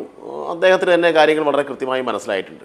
പക്ഷേ ഇവിടെ സന്ദർശിച്ച് പോയിട്ടും അവിടെയാണ് ഏറ്റവും പ്രധാനപ്പെട്ട ഒരു കാര്യം. സന്ദർശിച്ചിട്ട് നേരിട്ട് അവർ കാണുകയാണ്, അവരുടെ കണ്ണുകൊണ്ട് കാണുകയാണ്, അവർ തൊട്ടറിയുകയാണ് അവിടുത്തെയുള്ള പ്രശ്നങ്ങൾ. എന്നിട്ട് പോലും ഞങ്ങൾ പ്രതീക്ഷിക്കുന്നത് ഒരുപക്ഷെ തിരിച്ച് ഡൽഹിയിലെത്തിയിട്ടെങ്കിലും എന്തെങ്കിലും പ്രഖ്യാപിക്കും എന്നായിരുന്നു. ഒന്നും പ്രഖ്യാപിച്ചിട്ടില്ല. അപ്പോൾ ഇത് വലിയ നിരാശയാണ് കേരളത്തിന് ഉണ്ടാക്കുന്നത്. ഈ ദുരന്തബാധിതരോട് ഇവർ കാണിക്കുന്ന അങ്ങേയറ്റത്തെ ഒരു രാഷ്ട്രീയ പകപോക്കൽ കൂടിയാണ്. എന്തിനാണ് കേരളത്തോട് ഇത്ര ഒരു പകപോക്കൽ സമീപനം എന്നാണ് കേരളത്തിലെ ആളുകൾ ചോദിക്കുന്നത്. CPM-ൻ്റെ ചോദ്യമല്ല. വയനാട്ടിലെ ദുരന്തബാധിതരെന്ന് പറഞ്ഞാൽ ഏതെങ്കിലും ഒരു പ്രത്യേക കക്ഷി രാഷ്ട്രീയത്തിൽപ്പെട്ട ആളുകളല്ലല്ലോ, എല്ലാ വിഭാഗത്തിലും പെട്ട ആളുകളുണ്ട്. അപ്പം എന്തുകൊണ്ട് കേരള വിരുദ്ധ മനോഭാവം ഇങ്ങനെ തുടരുന്നു എന്നത് ഒരു ചർച്ച ചെയ്യേണ്ട വിഷയമാണ്. അപ്പോൾ പ്രധാനമന്ത്രി നേരിട്ട് കണ്ടിട്ടും എന്തുകൊണ്ട് അവരുടെ ഒരു പ്രഖ്യാപനം ഉണ്ടാവുന്നില്ല? അതിന് മറുപടി പറയേണ്ടത് ഇവിടെയുള്ള കേന്ദ്രമന്ത്രിമാർ ഉൾപ്പെടെയാണ്. ഇപ്പോൾ കേരളത്തിൽ 2 കേന്ദ്രമന്ത്രിമാരുണ്ടല്ലോ. ഇപ്പോൾ അവരെല്ലാം വലിയ രൂപത്തിൽ കേരളവിധ രക്ഷപ്പെടാൻ വേണ്ടി പോകുന്നു, കേരളത്തിൽ 2 മന്ത്രിമാരെ കിട്ടിയിരിക്കുന്നു എന്നൊക്കെ വാർത്ത കൊടുക്കുകയും അതുമായി ബന്ധപ്പെട്ട് വലിയ പ്രചരണ കോലാഹലങ്ങളൊക്കെ ഉണ്ടാക്കിയിട്ടുള്ള അനുഭവം ഇവിടെ ഉണ്ട്. എന്താ കേന്ദ്രമന്ത്രിമാർക്ക് ഇപ്പോൾ പറയുന്നത്? എന്താണ് അവർക്ക് ഇതിനെക്കുറിച്ച് പറയാനുള്ളത്? അവർക്കൊന്നും ഒരു അക്ഷരം പറയാനില്ല. അവർ ഈ വിഷയങ്ങളിൽ നിന്നെല്ലാം ശ്രദ്ധ തിരിച്ചുവിടാൻ വേണ്ടി മറ്റു പലതും പറഞ്ഞുകൊണ്ടിരിക്കുകയാണ്. അപ്പോൾ പ്രധാനമന്ത്രിയുടെ BJP ഗവൺമെൻറ്റിൻ്റെ ഈ കേരള വിരുദ്ധ സമീപനം മാറേണ്ടതുണ്ട്. നിങ്ങളിപ്പോൾ ചില സംസ്ഥാനങ്ങളെക്കുറിച്ച് പറഞ്ഞു. ഇപ്പോൾ കേന്ദ്ര ബജറ്റ് അവതരിപ്പിച്ചപ്പോൾ ഇത് കണ്ടല്ലോ. കേന്ദ്ര ബജറ്റിനെ കുറിച്ച് നമ്മൾ പറഞ്ഞത് ആന്ധ്ര ബീഹാർ ബജറ്റ് എന്നായിരുന്നു. 10,000 കോടിയും 15,000 കോടിയും BJP ഗവൺമെൻറ് താങ്ങി നിർത്തുന്ന MP-മാരുടെ എണ്ണം നോക്കിയിട്ട് അങ്ങോട്ട് കൊടുക്കുകയാണ് പ്രാദേശിക പാർട്ടികളുടെ ഭരണ സംവിധാനത്തിന് വേണ്ടിയിട്ട്. അവിടെയും കേരളത്തിൻ്റെ പേര് പോലും ഉച്ചരിക്കുന്നില്ല. നേരത്തെ പ്രളയമുണ്ടായ ഘട്ടത്തിൽ കേരളത്തിന് അനുവദിച്ച അരിയുടെ കാശ് അവർ ചോദിച്ചു വാങ്ങി. കേരളത്തിലേക്ക് ഹെലികോപ്റ്റർ വിട്ടു, അതിൻ്റെ വാടക നമ്മൾ കണ്ടതാണ്. കേരളത്തിൻ്റെ അവസ്ഥ കണ്ടിട്ട് മറ്റ് പുറത്തുനിന്ന് ആളുകളെ സഹായിക്കാമെന്ന് പറഞ്ഞപ്പോൾ ആ സഹായം കൂടി കിട്ടരുത് എന്ന് ഒരു ദുഷ്ടലാക്കോട് കൂടിയിട്ട് ആ സഹായങ്ങൾ വാങ്ങരുത് എന്ന് ഉത്തരവ് പുറപ്പെടുവിച്ചിട്ടുള്ള അതിൻ്റെ നിയമപ്രശ്നങ്ങൾ അവതരിപ്പിച്ചിട്ടുള്ള അനുഭവം നമ്മുടെ മുമ്പിലുണ്ട്.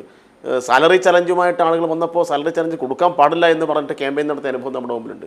അപ്പം മൊത്തത്തിൽ ഈ BJP ഗവൺമെൻറ് സ്വീകരിക്കുന്ന സമീപനം, കേരളത്തിലെ BJP നേതൃത്വം സ്വീകരിക്കുന്ന സമീപനം, കേരളത്തിലെ BJPയുടെ 2 കേന്ദ്രമന്ത്രിമാർ സ്വീകരിക്കുന്ന സമീപനം എല്ലാം കേരളത്തോടുള്ള വെല്ലുവിളിയാണ്. ഇത് അങ്ങേയറ്റം കേരള വിരുദ്ധമായ ഒരു മനോഭാവത്തിൽ നിന്നാണ് ഇത് ഉടലെടുക്കുന്നത്. ഇതിന് പിന്നിൽ കൃത്യമായ രാഷ്ട്രീയമുണ്ട്. ഇനി നമുക്കിത് പറയാതിരിക്കാൻ കഴിയില്ല. കാരണം ഈ സംഭവം നടന്നിട്ട് 1 മാസം കഴിഞ്ഞിരിക്കുന്നു. ഒരു 10 പൈസ പോലും ഇവിടെ പ്രഖ്യാപിക്കാൻ എന്തുകൊണ്ട് പ്രധാനമന്ത്രി തയ്യാറാവുന്നില്ല? എന്തുകൊണ്ട് കേന്ദ്ര ഗവൺമെൻറ് തയ്യാറാവുന്നില്ല? ഇത് വലിയ പ്രശ്നമല്ലേ ഇത്? അപ്പോൾ ഇതിൻ്റെ മൊത്തം ഉത്തരവാദിത്വം സംസ്ഥാന ഗവൺമെൻറ് ഏറ്റെടുക്കണം എന്നെങ്ങനെയാണ് പറയുക? ഇത് നമ്മളൊരു ഫെഡറൽ സംവിധാനത്തിൻ്റെ ഭാഗമല്ലേ? ഇവിടുന്ന് നികുതി പിരിച്ച് അങ്ങോട്ട് കൊണ്ടുപോകുന്നില്ലേ? എന്തെല്ലാം നികുതിയാണ് അങ്ങോട്ട് കൊണ്ടുപോകുന്നത്? കേരളത്തിന് എന്താണ് കിട്ടുന്നത്? സംസ്ഥാനങ്ങളുടെ അധികാരം പൂർണ്ണമായിട്ടും അങ്ങോട്ട് കവരുകയാണ്. സംസ്ഥാനങ്ങളുടെ നികുതി വിഹിതം പൂർണ്ണമായിട്ടും അങ്ങോട്ട് എടുക്കുകയാണ്. ഒന്നും സംസ്ഥാനം തിരിച്ചു കൊടുക്കും. നമ്മൾ അതിൻ്റെയൊക്കെ കണക്കുകൾ വെച്ച് നേരത്തെ സംസാരിച്ചാണ്. അപ്പോൾ അതുകൊണ്ട് ഇതിന് വലിയ ഉത്തരവാദിത്വം കേന്ദ്ര ഗവൺമെൻറ് ഉണ്ട്. ഇപ്പോൾ കേന്ദ്ര ഗവൺമെൻറ് ഇന്ന് കാണിക്കുന്ന ഈ നിസ്സംഗത, ഈ ഒരു കേരള വിരുദ്ധ മനോഭാവം തിരുത്തേണ്ടതുണ്ട് എന്നാണ് സംബന്ധിച്ച് പറയാനുള്ളത്. സജീവനിലേക്ക് കൂടി മറ്റൊരു കാര്യം ഞാൻ നേരത്തെ പറയുമ്പോൾ നിങ്ങൾ ഇടവേള വന്നത്, പറഞ്ഞോളൂ, അതുകൂടി കഴിഞ്ഞിട്ട് സജീവനിലേക്ക് പോകാം. ആ ഒരു പ്രശ്നം എന്ന് പറയുന്നത് ഇതുമായി ബന്ധപ്പെട്ട ചില പരിസ്ഥിതി പ്രശ്നങ്ങളാണ്. അതിലും മാധ്യമങ്ങളും പൊതുസമൂഹവും കുറെ കൂടി ഗൗരവത്തിൽ ഇടപെടേണ്ട ഒരു വിഷയമാണ്. അപ്പോൾ എന്തുകൊണ്ടാണ് ഇങ്ങനൊരു അതിതീവ്ര മഴയിലേക്ക് നമ്മുടെ നാട് പോകുന്നത് എന്നതിനെ കുറിച്ചാണ് പഠനം നടത്തേണ്ടത്. അതിന് പകരം മറ്റു ചില കാര്യങ്ങളെ മുൻനിർത്തിയിട്ട് ഇന്ന കാരണം കൊണ്ടാണ് ഈ പ്രശ്നങ്ങളൊക്കെ ഉണ്ടായത് എന്നൊരു കപട പരിസ്ഥിതി വാദം ഈ ദുരന്തത്തിൻ്റെ മറവിൽ ഇവിടെ അവതരിപ്പിക്കുകയാണ്. വളരെ കാൽപ്പനികമായിട്ടുള്ള, വളരെ ഉപരിപ്ലവമായിട്ടുള്ള, ഒട്ടും ശാസ്ത്രീയമായ പഠനത്തെ അടിസ്ഥാനപ്പെടുത്തിയിട്ടല്ലാത്ത ചില വാദങ്ങൾ കൊണ്ട് ഇവിടെ ചില പ്രചരണങ്ങൾ നടക്കുന്നുണ്ട്.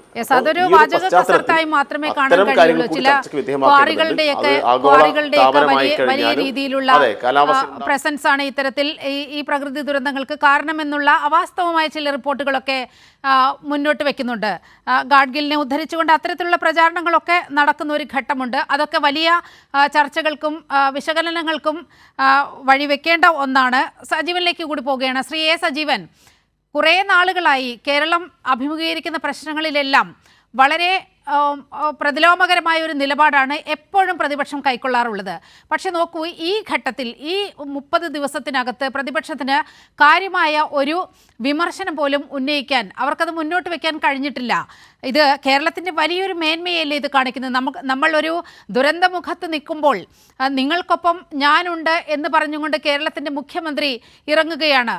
ആ ഇറങ്ങുക മാത്രമല്ല, എല്ലാ സംവിധാനങ്ങളെയും ഒരുമിപ്പിച്ചുകൊണ്ട് മാനസികമായ പിന്തുണയടക്കം നൽകുന്ന ഈ ദുരന്തത്തിൽ അകപ്പെട്ടവർക്ക്, അവിടുത്തെ രക്തസാക്ഷികളായി ജീവിക്കുന്നവർക്ക്, പ്രിയപ്പെട്ടവരുടെ ഓർമ്മയിൽ കഴിയുന്നവർക്കൊക്കെ ഒരു കൗൺസിലിംഗ് അടക്കം നൽകിക്കൊണ്ട് മാനസിക പിന്തുണ നൽകുകയാണ്. കുട്ടികളുടെ വിദ്യാഭ്യാസം, അവരുടെ എല്ലാ തരത്തിലും ഒരു മനുഷ്യനെ ബാധിക്കുന്ന സജീവമായ ഒരു അന്തരീക്ഷം ഈ 30 ദിവസത്തിനുള്ളിൽ നമുക്ക് സൃഷ്ടിച്ചെടുക്കാൻ കഴിഞ്ഞു.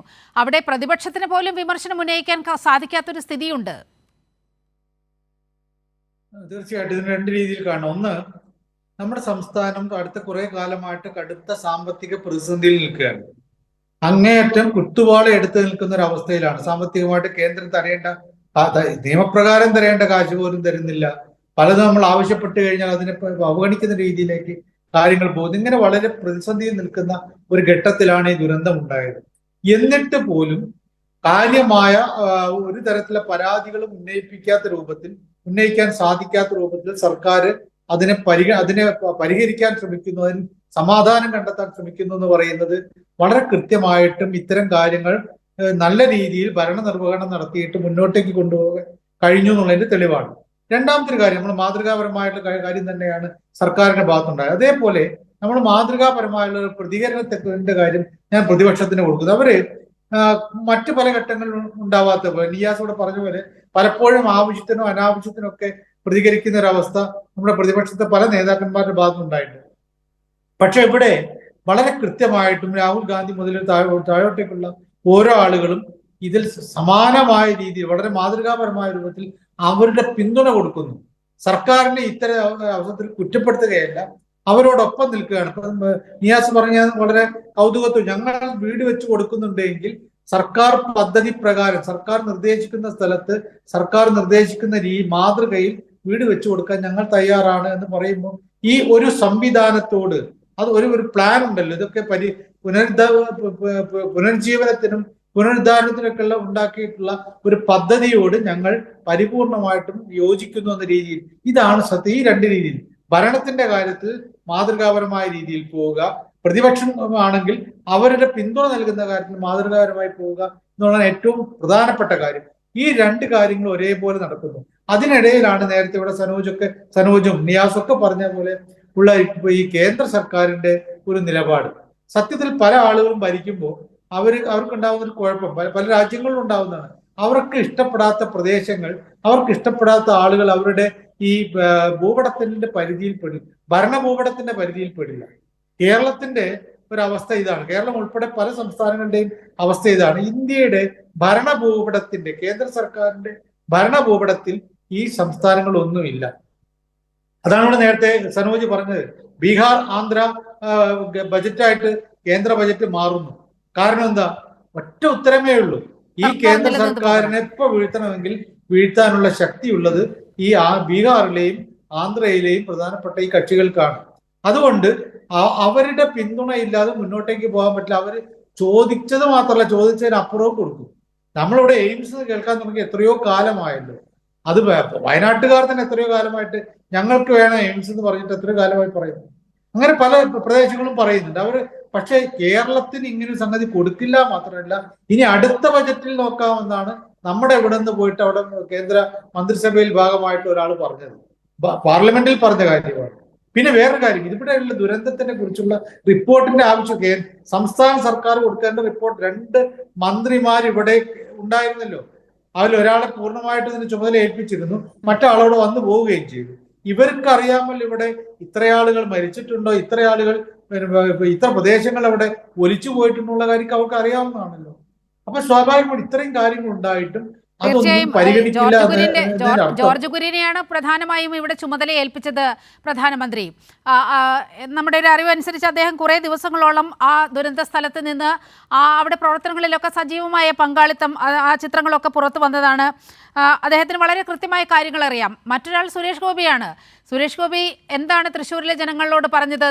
ഞാൻ തൃശ്ശൂരിൻ്റെ പ്രതിനിധി മാത്രമായിരിക്കില്ല, 2 സംസ്ഥാനങ്ങളുടെ ചുമതലയുള്ള മന്ത്രിയായിരിക്കും, എൻ്റെ കീഴിൽ എന്നെ സഹായിക്കാൻ ഒട്ടേറെ മന്ത്രിമാർ ഉണ്ടാകും എന്നൊക്കെയുള്ള വലിയ തരത്തിലുള്ള പ്രഖ്യാപനങ്ങൾ നടത്തിക്കൊണ്ടാണ് തൃശ്ശൂരിൽ നിന്നും അദ്ദേഹം വിജയിച്ചു കയറി കേന്ദ്രമന്ത്രിയാകുന്നൊരു സാഹചര്യം ഉണ്ടായത്. പക്ഷേ കേന്ദ്രമന്ത്രിയായപ്പോൾ അദ്ദേഹത്തിൻ്റെ യഥാർത്ഥ സ്വഭാവം എന്താണെന്ന് നമ്മൾ ഓരോ ദിവസവും വിലയിരുത്തി വരികയല്ലേ സജീവൻ? തീർച്ചയായിട്ടും ജോർജ് കുര്യന്റെ കാര്യത്തിൽ അദ്ദേഹം നല്ലൊരു മനുഷ്യനാണ്. അദ്ദേഹം അവിടെ കഷ്ടപ്പെട്ട് അവിടെ നിന്നിട്ടുണ്ട്. അദ്ദേഹം ഈ ദുരന്തത്തിന്റെ രംഗത്തൊക്കെ സജീവമായിട്ട് അതിനുള്ള പരിഹാര കാര്യങ്ങളിലൊക്കെ അദ്ദേഹം ഉണ്ടായിട്ടുണ്ട്. അദ്ദേഹം നല്ല കൃത്യമായ റിപ്പോർട്ടും കൊടുത്തിട്ടുണ്ടാകും. മറ്റാളോട് എത്തി നോക്കിയിട്ടുള്ള കാര്യം സംശയമില്ല. പിന്നെ അദ്ദേഹം പറയുന്നത് അദ്ദേഹത്തെ കുറിച്ച് അദ്ദേഹം രാഷ്ട്രീയക്കാരനാണോ, അദ്ദേഹം ഒരു ജനകീയനായിട്ടുള്ള നേതാവാണോ എന്നുള്ള കാര്യത്തിൽ സംശയമുള്ള ആളുകളാണ് അദ്ദേഹത്തിന്റെ പാർട്ടിക്കാർ. ബി ഗോപാലകൃഷ്ണനെ പോലുള്ള ആളുകളും സുരേന്ദ്രനെ പോലുള്ള ആളുകളൊക്കെ പറഞ്ഞു അദ്ദേഹം ഒരു സിനിമാക്കാരൻ, ഞങ്ങൾ പറയേണ്ട കാര്യങ്ങൾ, ഞങ്ങൾ രാഷ്ട്രീയം പറയുന്നത് ഞങ്ങളാണ് ഉള്ളത്, ഞങ്ങൾ പറഞ്ഞോളെന്ന് പറയാം. അപ്പൊ അതുകൊണ്ട് ആ മനുഷ്യന്റെ കാര്യത്തിൽ നമ്മൾ അങ്ങനെ ഒരു കാര്യം എടുക്കേണ്ടതില്ല. പക്ഷെ ജോർജ് കുര്യൻ എന്തായാലും നല്ലൊരു റിപ്പോർട്ട് കൊടുത്തിട്ടുണ്ടാകുമെന്നാണ് ഞാൻ വിചാരിക്കുന്നത്. പക്ഷേ ഒരു കാര്യമാണ്, ഞാൻ പറഞ്ഞ ഭൂപടത്തിൽ ഇല്ലാത്തൊരു പ്രദേശത്തെ എങ്ങനെ സഹായിക്കുക? കേന്ദ്ര സർക്കാരിന്റെ അതാണ് വിമർശന വിധേയമാകേണ്ടത്. ഇനിയെങ്കിലും ആ രീതിയിലുള്ള വിമർശനങ്ങളാണ് ഉയർന്നു വരേണ്ടത്. നമ്മൾ 1 മാസം കാത്തിരുന്നതാണല്ലോ. വി കെ സനോജിലേക്കാണ് പോകുന്നത്. സനോജ്, ഇന്ന് ഹൈക്കോടതിയുടെ ഭാഗത്തു നിന്നും വലിയൊരു ഇടപെടൽ ഉണ്ടായിരിക്കുകയാണ്. ഈ ബാങ്കുകൾ ഈ ദുരന്ത മേഖലയിൽ ജീവിക്കുന്ന ആളുകളിൽ നിന്നും EMI പിടിച്ച സംഭവത്തിൽ സ്വമേധയെ എടുത്തൊരു കേസിലാണ് ഹൈക്കോടതി വളരെ കൃത്യമായ കാര്യങ്ങൾ മുന്നോട്ട് വച്ചിരിക്കുന്നത്. ഈ ബാങ്കുകൾ EMI ഈടാക്കുന്നുണ്ടോ എന്ന് പരിശോധിക്കാൻ കേന്ദ്ര സംസ്ഥാന സർക്കാരുകൾക്ക് നിർദ്ദേശം നൽകിയിരിക്കുകയാണ്.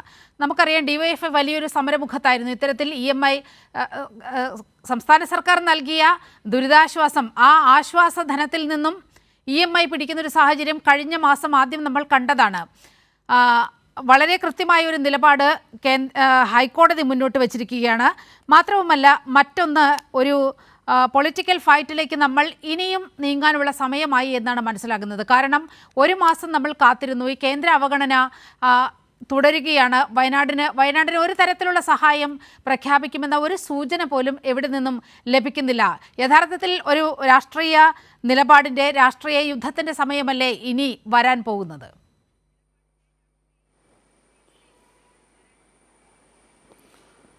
തീർച്ചയായിട്ടും കേന്ദ്ര ഗവൺമെൻറ് ഈ ഒരു മനോഭാവത്തിൽ കൂടി തന്നെയാണ് പോകുന്നതെങ്കിൽ ശക്തമായ നിലയിൽ തന്നെ പ്രതികരിക്കേണ്ടി വരും. കാരണം ഇത് നമ്മുടെ അവകാശമാണ്, ഇതാരുടെയും ഔദാര്യമല്ല. ഇപ്പോൾ കേരളത്തിൽ നിന്ന് പിരിച്ചുകൊണ്ട് പോകുന്ന നികുതി, അതിൽ നിന്നാണ് ഞങ്ങൾക്ക് ഈ കാശ് തരേണ്ടത്. ഒരു ദുരന്തമുണ്ടാകുമ്പോൾ സംസ്ഥാനത്തെ സഹായിക്കേണ്ടത് കേന്ദ്രത്തിൻ്റെ ഉത്തരവാദിത്തമാണ്.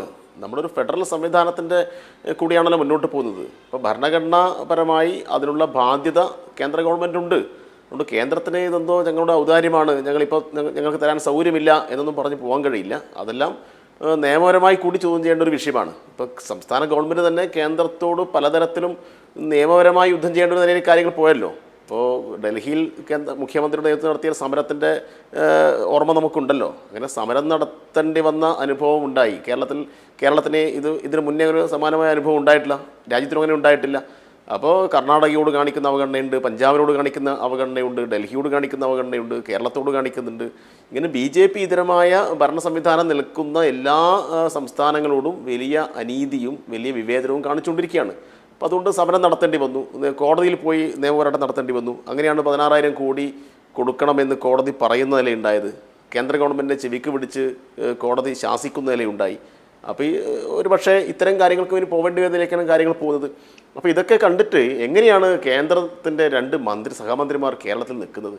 അവരിവിടെ കേരളത്തിന് തെക്ക് വടക്ക് ഓടിക്കൊണ്ടിരിക്കുകയാണ്. എന്താണ് അവർ കേരളത്തിൽ ചെയ്യുന്ന സഹായം എന്താണ്? ഉപദ്രവമല്ലേ ഉണ്ടാക്കുന്നത്? ഈ കുറേ സെക്യൂരിറ്റിക്കാരെ ആളുകളെയും കൂട്ടിയിട്ട് അങ്ങോട്ടും ഇങ്ങോട്ടും പോവുകയാണ്. പ്രത്യേകിച്ച് ഒരു ഗുണവുമില്ല. അപ്പോൾ ഇത്തരം ആളുകളെക്കുറിച്ചൊക്കെ ഗൗരവമായി ചിന്തിക്കേണ്ടതാണ്. ഇവരുടെ ഈ നടപടിയും നിലപാടും ജനങ്ങൾ ചോദ്യം ചെയ്യേണ്ടതാണ്. പിന്നെ ഒരു രാഷ്ട്രീയ പാർട്ടിയാണല്ലോ BJP. ഇപ്പോൾ സർവകക്ഷി യോഗത്തിലൊക്കെ പങ്കെടുത്തിട്ടുണ്ട്. എന്താണ് അവർക്ക് കേരളത്തോട് പറയാനുള്ളത്?